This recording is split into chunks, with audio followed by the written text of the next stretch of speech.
Right గా 686 లో details చూద్దాం. కాళేశ్వరం ప్రాజెక్టుల నిర్మాణంలో అవినీతి చోటు చేసుకుందని కాంగ్రెస్ ప్రభుత్వం కాళేశ్వరం కమిషన్ ను ఏర్పాటు చేసింది.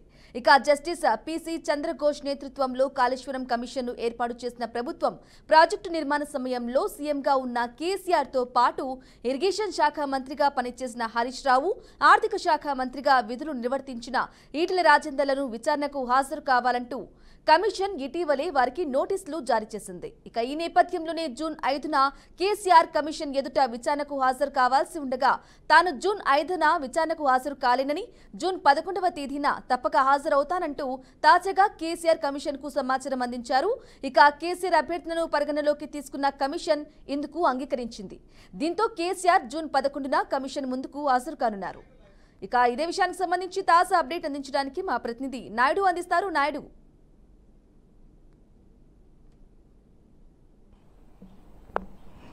Thank you Brahman. తెలంగాణలో చూసుకున్నట్టయితే కనుక రాజకీయం కాళేశ్వరం ప్రాజెక్టు చుట్టూనే తిరుగుతున్న పరిస్థితి అయితే మనకు కనిపిస్తుంది. ప్రధానంగా చూసుకున్నట్టయితే 2,34,000 ఆయకట్టుకు సంబంధించి ఏదైతే ఈ ప్రాజెక్టు నిర్మాణం చేశారో సుమారు 80,000 కోట్ల రూపాయలతో ఈ నిర్మాణం చేపట్టడం జరిగింది. ఆధ్వర్యంలో ఉన్నటువంటి బీఆర్ఎస్ సంవత్సరాల కాలంలో ఈ బీఆర్ఎస్ ప్రభుత్వంలో ఉన్నటువంటి సంబంధించి దీనిలో అయితే పెద్ద ఎత్తున అవకతవకలు జరిగాయంటూ కూడా చెబుతున్న పరిస్థితి అయితే మనకి కనిపిస్తుంది. ఈ నేపథ్యంలోనే కేసీఆర్ కి సంబంధించి ఇప్పటి జరిగిన సంబంధించి గతంలో సీఎంగా ఉన్నటువంటి కనుక ఈయనకి ఇప్పటికే నోటీసులు కూడా జారీ చేసిన పరిస్థితి కనిపిస్తుంది. అదేవిధంగా చూసుకున్నట్టు కనుక శాఖ మంత్రిగా ఉన్నటువంటి హరీష్ రావు, అదేవిధంగా చూసుకున్నట్టు ఆర్థిక శాఖ మంత్రిగా ఉన్నటువంటి ఈటెల రాజేందర్ మొత్తం సంబంధించి ఈ అంశంలోనే ఇప్పటికే వీళ్ళందరికీ కూడా నోటీసులు జారీ చేస్తుంది. ఏదైతే తెలంగాణలో ఉన్నటువంటి కాంగ్రెస్ ప్రభుత్వం అయితే కాళేశ్వరంలో దీని మీద ఒక కమిషన్ కూడా జస్టిస్ చంద్రఘోష్ ఆధ్వర్యంలో ఒక కమిషన్ కూడా ఏర్పాటు చేసింది. కాళేశ్వరం కమిషన్ సంబంధించి ఇప్పటికే దీనికి సంబంధించి పూర్తి వివరాలను కూడా సేకరించడం జరిగింది. బీఆర్ఎస్ ప్రభుత్వంలో గతంలో ఉన్నటువంటి ఇటు హరీష్ రావు కావచ్చు, ఇటు ఈటెల రాజేందర్ కావచ్చు, ఇటు వీళ్ళందరూ కూడా ఇప్పటికే కాళేశ్వరం ప్రాజెక్టుకి సంబంధించి మొత్తం వివరాలను, డేటా అంతటినీ కూడా చంద్రఘోష్ కమిషన్ కూడా అందజేసిన పరిస్థితి అయితే కనిపిస్తుంది. అయితే కమిషన్ సంబంధించినంత వరకు కూడా ఇప్పటికే దీనిలో ఉన్నటువంటి పూర్తి వివరాలను, అదేవిధంగా అధికారులు ఎవరెవరైతే ఉన్నారో, అదేవిధంగా జలవనరులకు సంబంధించి పూర్తి స్థాయిలో మొత్తం నివేదికలందరినీ కూడా తయారు చేసిన పరిస్థితి అయితే ఉంది. అయితే ఇప్పుడు కాంగ్రెస్ ప్రభుత్వం కుట్రపూరితంగానే కేసీఆర్ కి అయితే నోటీసులు పంపిస్తుంది అంటూ కూడా ఇప్పటికే బీఆర్ఎస్ ప్రభుత్వంలో ఆధ్వర్యంలో ఉన్నటువంటి ఇటు తన కుమార్తె కవిత కూడా ఇప్పటికే కూడా ఈయన నిరవధిక సమ్మెకి దిగుతానంటూ కూడా ఆవిడైతే అనౌన్స్ చేసిన పరిస్థితి కూడా కనిపిస్తుంది. ప్రధానంగా చూసుకున్నట్లయితే జూన్ 5వ తేదీన కేసీఆర్ ఖచ్చితంగా కాళేశ్వరం కమిషన్ ముందు హాజరు కావాలంటూ నోటీసులు పంపించిన నేపథ్యంలో ఇప్పటికే దీనికి సంబంధించి మల్లగుల్లాలు పడుతున్నటువంటి ఇటు బీఆర్ఎస్ ప్రభుత్వ పెద్దలందరూ కూడా దీనిపై అయితే కనుక ఒక రకమైనటువంటి ఆలోచనలో పడ్డట్టుగా కనిపిస్తుంది. దీనికి సంబంధించి ఇప్పటికే కేసీఆర్ మరొక లేఖను కూడా సంబంధించినట్టుగా 5వ తేదీన తనకు రావడం కుదరదు కాబట్టి, కొన్ని అనివార్య కారణాల వల్ల రాలేను కాబట్టి ఈ నెల 11వ తేదీన కమిషన్ ముందు హాజరవుతానంటూ కూడా చెప్తున్న పరిస్థితి. అంటే మనం చూసుకోవచ్చు దీనికి సంబంధించి అంటే అవకతవకలు జరిగాయని జరగలేదనే అంశాన్ని పక్కన పెడితే కనుక మాజీ సీఎం గా ఉన్నటువంటి కేసీఆర్ కు నోటీసులు ఇవ్వడంతో అయితే కనుక మొత్తం ఇటు బీఆర్ఎస్ వర్గాలన్నీ కూడా ఒక రకమైన కుదుపుకు గురైన పరిస్థితి కనిపిస్తుంది. తెలంగాణ వ్యాప్తంగా కూడా కేవలం ఇప్పుడు అంతా కూడా కాళేశ్వరం ప్రాజెక్టు చుట్టూ తిరుగుతున్న పరిస్థితి ఉంది. కాళేశ్వరం ప్రాజెక్టు లో ఎంత మేర అవకతవకలు జరిగాయి, ఎంత పెద్ద ఎత్తున నిధులు దుర్వినియోగం జరిగిందన్న దానిపై అయితే మాత్రం ఇప్పటికే దీనిపై అయితే మాత్రం ఇటు కాంగ్రెస్ బీఆర్ఎస్ మధ్య అయితే మాటల యుద్ధం ప్రస్తుతం కొనసాగుతున్న పరిస్థితి ఉంది. అయితే రానున్న రోజుల్లో దీనికి సంబంధించి కమిషన్ తాలూకా ఇచ్చే నివేదికను ఆధారం చేసుకున్నట్టయితే కనుక భారీ కుదుపులు ఉంటాయంటూ కూడా చెప్తున్న పరిస్థితి ఉంది. ఏదైతే బీఆర్ఎస్ ప్రభుత్వం సంబంధించి బీఆర్ఎస్ ప్రభుత్వ పెద్దలు కావచ్చు, వీళ్ళందరూ కూడా గతంలో పెద్ద ఎత్తున నిధుల దుర్వినియోగంలో అయితే వీళ్ళందరూ కూడా పాలు పంచుకుంటున్నారంటూ కూడా చెప్తున్న పరిస్థితి అయితే ఉంది. దీని నేపథ్యంలోనే కేసీఆర్ ముందుగా అయితే కేసీఆర్ సంబంధించినంత వరకు కూడా కేసీఆర్ ముందుగా అయితే ఈ కాళేశ్వరం కమిషన్ ముందు హాజరు కారంటూ కూడా మొత్తం అంతా కూడా చెప్పుకున్న పరిస్థితి ఉంది. ఖచ్చితంగా నేను హాజరవుతానంటూ కూడా ఇప్పటికే ఆయన చెప్పడం, అదేవిధంగా ఈ నెల 5ను కాదు 11 హాజరవుతానంటూ కూడా చెప్పడంతో అయితే మాత్రం ఈ రాజకీయాలన్నీ కూడా లెటర్ చుట్టూ తిరుగుతున్న పరిస్థితి మనకి కనిపిస్తుంది. Brahmani. Right Naidu, thank you for the updates. 10 ఏళ్లైనా తెలంగాణ ప్రత్యేక రాష్ట్ర ఆకాంక్షలు నెరవేరలేదని సీఎం రేవంత్ రెడ్డి అన్నారు. 10 ఏళ్ల ఆధిపత్యాన్ని తిరస్కరించి ప్రజలు ప్రజాప్రభుత్వాన్ని తెచ్చుకున్నారని తెలిపారు. తాము అధికారం చేపట్టే నాటికి వ్యవస్థలు అస్తవ్యస్తంగా ఉన్నాయని ఆగ్రహం వ్యక్తం చేశారు. రేవంత్ రెడ్డి వ్యాఖ్యలపై మాజీ మంత్రి హరీష్ రావు ఫైర్ అయ్యారు. 21 కోట్ల రూపాయలు వడ్డీ లేని రుణాలు ఇచ్చినట్లు సీఎం చెప్పారని, దాన్ని నిరూపిస్తే తన పదవికి రాజీనామా చేస్తానని సవాల్ విసిరారు. దీంతో హరీష్ సవాలుపై స్పందించిన పీసీసీ చీఫ్ మహేష్ కుమార్ గౌడ్ మరో సవాల్ విసిరారు. 10 ఏళ్ల బీఆర్ఎస్ పాలనపై బహిరంగ చర్చకు రావాలని హరీష్ కు ప్రతి సవాల్ విసిరారు. ఇలా తెలంగాణ ఆవిర్భావ దినోత్సవం రోజున అధికార విపక్షాల మధ్య మాటల యుద్ధం కొనసాగింది. ఇదే అంశానికి సంబంధించిన పూర్తి సమాచారాన్ని మా ప్రతినిధి సల్మాన్ రాజ్ అందిస్తారు. సల్మాన్ రాజ్, చెప్పండి.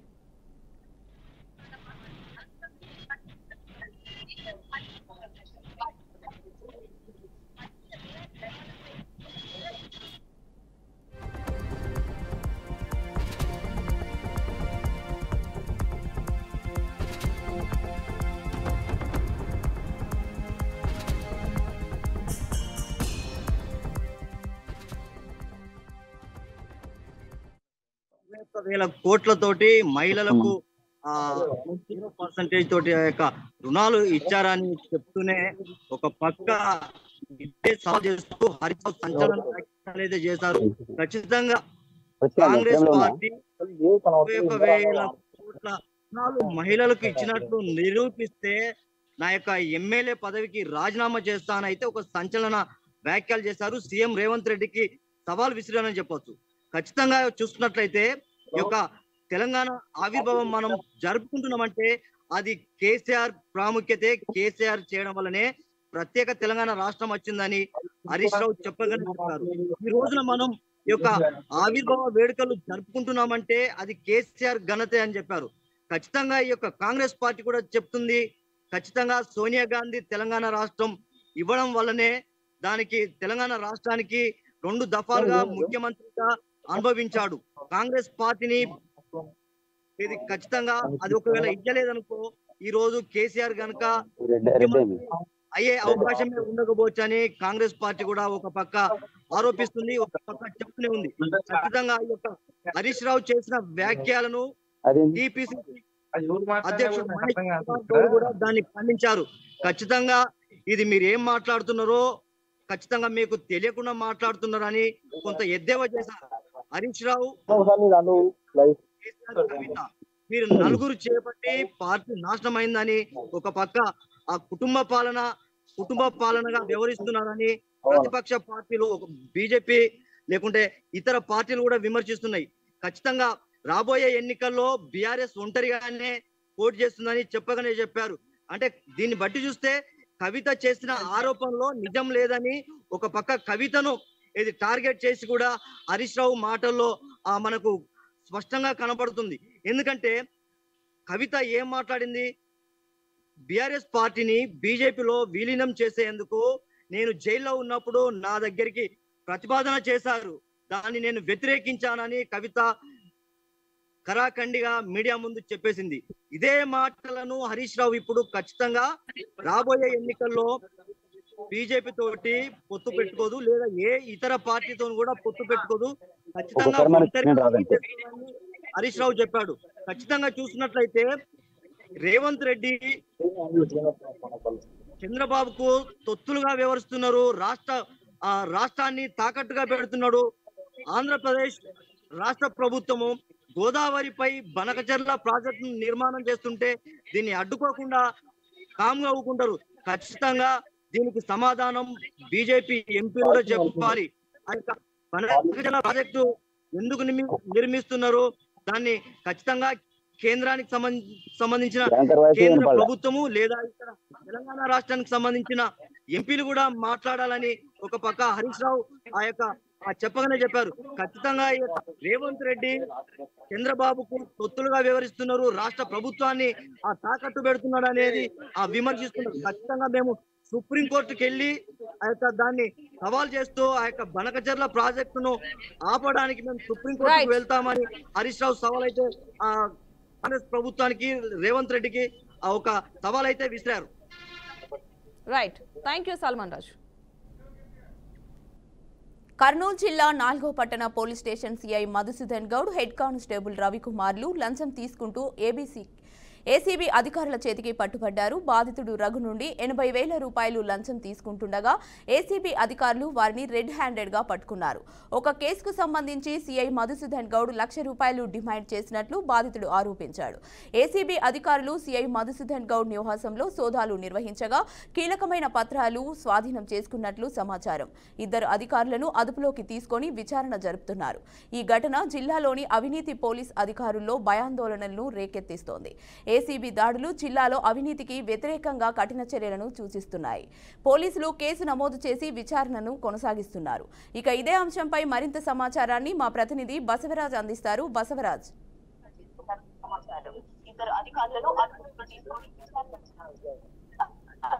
ఈ ఘటన జిల్లాలోని అవినీతి పోలీస్ అధికారులు భయాందోళనలను రేకెత్తిస్తోంది. ఏసీబీ దాడులు జిల్లాలో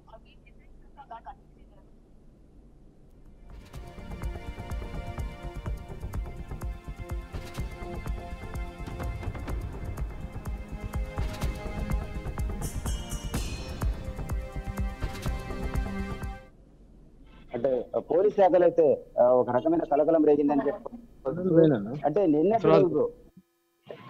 అయిపోయింది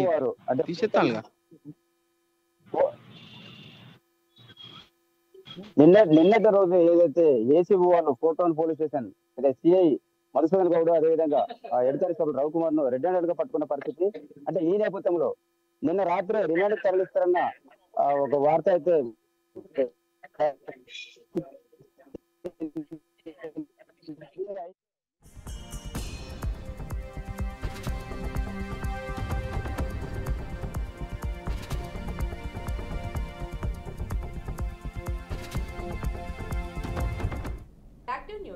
రైట్గా మిగిలిన అప్డేట్స్ చూద్దాం. ఇక కూటమి ప్రభుత్వం అధికారంలోకి వచ్చి ఏడాది పూర్తవుతున్న ఎన్నికల ముందు ఇచ్చిన హామీల్లో ఒక్కటి కూడా సంపూర్ణంగా అమలు చేయకుండా ప్రజలను వెన్నుపోటు పొడిచిందని వైసీపీ నేత సజ్జల రామకృష్ణారెడ్డి తీవ్ర స్థాయిలో విమర్శించారు. చంద్రబాబు ప్రభుత్వ వైఖరిని నిరసిస్తూ జూన్ 4వ తేదీన రాష్ట్ర వ్యాప్తంగా వెన్నుపోటు దినం నిర్వహించనున్నట్లు ఆయన ప్రకటించారు. తాడేపల్లిలోని వైసీపీ కేంద్ర కార్యాలయంలో పార్టీ నేతలతో కలిసి వెన్నుపోటు దినం పోస్టర్ను ఆవిష్కరించారు. ఇక మోసపూరిత వాగ్దానాలతో ప్రజలను మభ్యపెట్టి అధికారంలోకి వచ్చిన చంద్రబాబు ప్రజల సంక్షేమాన్ని ఏమాత్రం పట్టించుకొని దుర్మార్గమైన పాలన అందిస్తున్నారని వైసీపీ నేతలు ఆరోపించారు. ఇదే విషయానికి సంబంధించి తాజా అప్డేట్ అందించడానికి మా ప్రతినిధి కృష్ణ అందిస్తారు. కృష్ణ. థ్యాంక్ యూ బ్రహ్మణి. కూటమి ప్రభుత్వం వచ్చేసి ఏడాది కాలం గడుస్తున్నప్పుడు కూడా అయితే ఏదైతే ఇచ్చిన హామీలు ఉన్నాయో అయితే ఇప్పటి వరకు కూడా నెరవేర్చకపోవడం చాలా దారుణం అనేసి సజ్జల రామకృష్ణారెడ్డి ఈ రోజు ఘాటైన వ్యాఖ్యలు చేయడం జరిగింది. ఇదే నేపథ్యంలో చూస్తే ఏదైతే జూన్ 4వ తేదీన వైసీపీ తలపెడుతుందో వెన్నుపోటు దినోత్సవం అనే కార్యక్రమానికి అయితే భారీ ఎత్తున పార్టీ కార్యకర్తలు కావచ్చు, అదే విధంగా నేతలు కావచ్చు, ఈ యొక్క వెన్నుపోటు దినోత్సవాన్ని కూడా పూర్తి స్థాయిలో విజయవంతం చేయాలని కూడా అందరికీ పిలుపునివ్వడం జరిగింది. ఇదే తరహాలో చూస్తే ఏది ఏమైనప్పుడు కూడా కూటమి ప్రభుత్వం వచ్చి దాదాపు 7 సంవత్సరం గడుస్తున్నప్పుడు కూడా ఎలాంటి హామీలు కూడా నెరవేర్చలేదని వీరైతే తీవ్ర స్థాయిలో అయితే ఎదేవో చేస్తున్నారు. అయితే మొత్తానికి ఏది ఏమైనప్పుడు కూడా ఏదైతే సూపర్ 6 లో భాగంగా ఇచ్చిన హామీలు అనేవి కూడా తొంగలకి తొక్కేసరే కానీ ఏది కూడా పూర్తి చేయలేదని కూడా వీరైతే ఆరోపణ వైసీపీ ప్రభుత్వం అయితే వైసీపీ నేతలు అయితే ఆరోపణలు చేస్తున్నారు. మొత్తానికి ఏది ఏమైనప్పుడు కూడా పిల్లలకి చాక్లెట్ ఇస్తాము అనేసి మాట్లాడుతున్నారే కానీ చాక్లెట్ ఇచ్చింది లేదు. ఈ ప్రభుత్వం వచ్చిన తర్వాత ప్రజలకి హామీలు ఇచ్చింది లేదన్నట్టుగా ఎప్పుడైతే ప్రస్తుత ప్రభుత్వం అయితే చేస్తుందనేసి కూడా ఆరోపణలు చేస్తున్నారు. మొత్తానికి ఏది ఏమైనప్పుడు కూడా ఈ కూటమి ప్రభుత్వం వచ్చినప్పటి నుంచి కూడా అక్రమ అరెస్టులు కావచ్చు, అదే విధంగా పార్టీ నేతల పైన కూడా ఇబ్బందులకు ఎదుర్కొనే పరిస్థితి అయితే ఉందనేసి కూడా సజ్జల రామకృష్ణారెడ్డి ప్రెస్ మీట్ ద్వారా కూడా చెప్పడం జరిగింది. అయితే మొత్తానికి ఏదేమైనప్పుడు కూడా ఈ యొక్క ఏదైతే ఎండుపోటు దినోత్సవం జూన్ 4వ తేదీన తలపెడుతున్నారో మాజీ ముఖ్యమంత్రి జగన్మోహన్ రెడ్డి ఈ యొక్క కార్యక్రమాన్ని అయితే పూర్తి స్థాయిలో అయితే విజయవంతం చేసే విధంగా అయితే చేస్తున్నారు. అయితే మొత్తానికి ఏదేమైనప్పుడు కూడా ఈ యొక్క కూటమి ప్రభుత్వం వచ్చినప్పటి నుంచి కూడా పూర్తి స్థాయిలో ఏమాత్రం చేయలేదని కూడా ఈ యొక్క ఏదైతే వైఎస్ఆర్సీపీ నాయకులు అయితే విమర్శలకు దారితీస్తున్నారు. Right Krishna, thank you for the updates.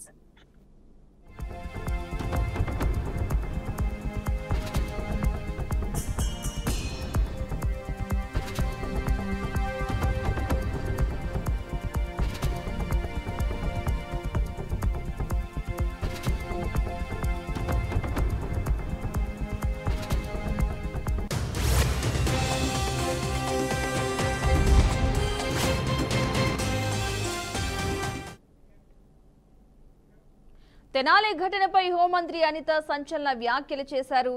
నేరస్తులకు కులం మతం అంటూ రంగులు పూసి రాజకీయాలు చేస్తున్నారని మండిపడ్డారు. తెనాలిలో కానిస్టేబుల్పై రౌడీ షీటులు దాడి చేయడంపై పోలీసులు చట్ట ప్రకారం చర్యలు తీసుకుంటారని స్పష్టం చేశారు. అయితే మాజీ సీఎం జగన్ పోలీసు బాధితులను పరామర్శించేందుకు రేపు తెనాలి వెళ్లున్నారు. ఈ నేపథ్యంలో జగన్ పర్యటనపై హోంమంత్రి అనిత స్పందించారు. వైసీపీ ప్రభుత్వంలో సుధాకర్ వరప్రసాద్ను అవమానించినప్పుడు జగన్ ఎందుకు పరామర్శించలేదని ప్రశ్నించారు. ఇదే అంశానికి సంబంధించిన పూర్తి సమాచారాన్ని మా బ్యూరో చీఫ్ శాంబశివరావు మరింత సమాచారం అందిస్తారు. శాంబశివరావు చెప్పండి. మొత్తంగా చూసుకోవచ్చు, రేపు జగన్మోహన్ రెడ్డి నిన్న ఏదైతే ఈ తెనాలిలో జరిగినటువంటి సంఘటన ఉందో అక్కడ సీఐ రమేష్ అక్కడ కొంతమందిపై యువకుల్ని నడి రోడ్డుపై కొట్టడంపై జగన్మోహన్ రెడ్డి అయితే వాళ్ళని పరామర్శించడానికి వస్తున్నటువంటి పరిస్థితి అవుతుంది. అయితే దీనిపై పూర్తి స్థాయిలో కూడా టీడీపీ అధికారులు అయితే స్పందించారనే చెప్పుకోవాలి. ఇప్పటికే హోంమంత్రి అనిత కూడా దీనిపై తీవ్ర స్థాయిలో మండిపడ్డారు. జగన్ కి అసలు రాజకీయం ఏ విధంగా వచ్చో అర్థం కావట్లేదు. ఎవరిని ప్రోత్సహించాలో ఎవరిని ప్రోత్సహించకూడదో కూడా కనీసం అతనికి తెలియకుండా పోయింది. కనీసం ఒక సీఎం గా చేశాడు, అయినప్పటికీ కూడా ఆయనకి అక్కడ ఉన్నటువంటి రౌడీ షీటర్లని పరామర్శించడానికి వస్తున్నటువంటి పరిస్థితి చూస్తే చాలా దారుణంగా ఉందంటూ కూడా హోంమంత్రి అనిత అయితే కీలక వ్యాఖ్యలు చేశారు. అయితే తెనాలి ఘటనపై ఇప్పుడు హోంమంత్రి వ్యాఖ్యలు చేస్తూ కూడా నేరస్తులను కులం మతం అంటూ ఏముండదు, కులం మతం అంటూ కూడా రంగు పూసి రాజకీయాలు చేస్తున్నారని చెప్పేసి కూడా అనిత అయితే మండిపడినటువంటి పరిస్థితి అయితే ఉంది. అక్కడ ఉన్నటువంటి పరిస్థితి గమనించాలి. ఎందుకంటే ఒక కానిస్టేబుల్ ని వాళ్ళు విశేషణ రహితంగా దాడి చేయడమే కాకుండా వాళ్ళు గంజాయి మత్తులో అక్కడ ఉన్నటువంటి ఆ తెనాలి ప్రాంతంలో ఉన్నటువంటి ప్రజల్ని కానీ ఆ చుట్టుపక్కల ఉన్న వాళ్ళని కానీ భయభ్రాంతులకి గురి చేస్తా ఉన్నారు. ఇంకొకసారి ఈ సంఘటన జరగకుండా ఉండాలని చెప్పేసి ఎక్కడైతే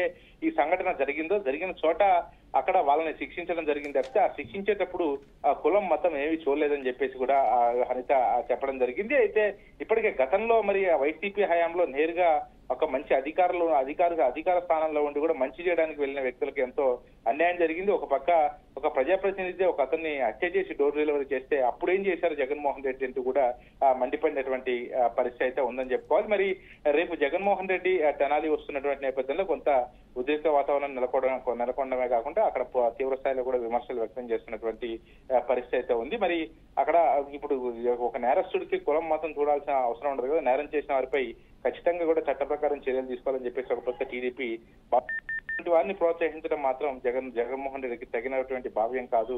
అటువంటి వ్యక్తిని ప్రోత్సహిస్తూ కూడా ముందుకెళ్తా ఉన్నారు. మరి దీన్ని ఖచ్చితంగా ఖండించాల్సిన అవసరం ఉందని చెప్పేసి టీడీపీ నాయకులు అయితే తీవ్రస్థాయిలో మండిపడుతున్నటువంటి పరిస్థితి. ఒక పక్క గుంటూరు జిల్లాలో ఉన్నటువంటి ఇప్పటికే టీడీపీ నాయకులు కూడా తీవ్రస్థాయిలో మండిపడతా ఉన్నారు. ఒక పక్క తెనాలి పర్యటనపై కూడా తీవ్రస్థాయిలో విమర్శలు గుప్పిస్తున్నటువంటి పరిస్థితి. మరోపక్క జగన్మోహన్ రెడ్డి మాత్రం దళితులపై కూటమి ప్రభుత్వం వచ్చిన తర్వాత దాడులు చేస్తా ఉన్నారు.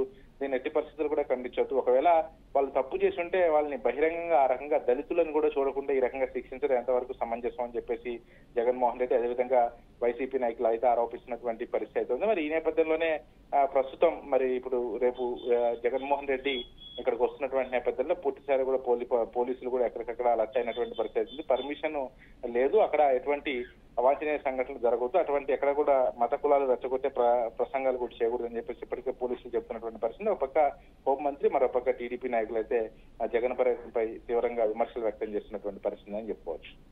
Right, thank you Sambasivarao.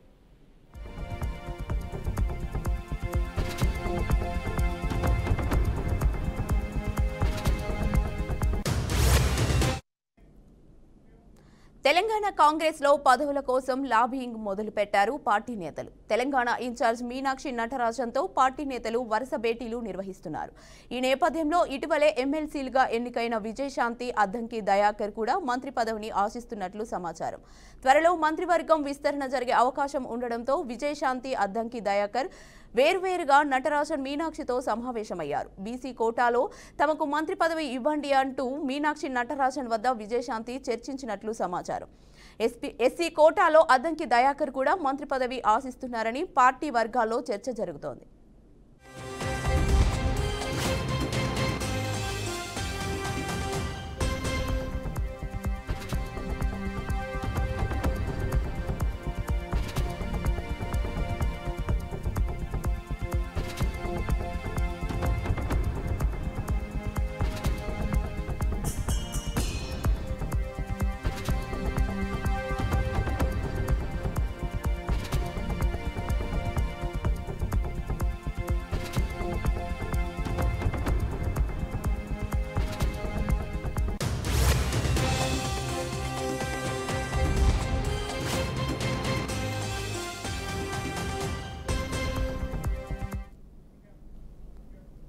ఇవి 686 updates. Keep watching BRK news. తెలుగోడి సత్తా.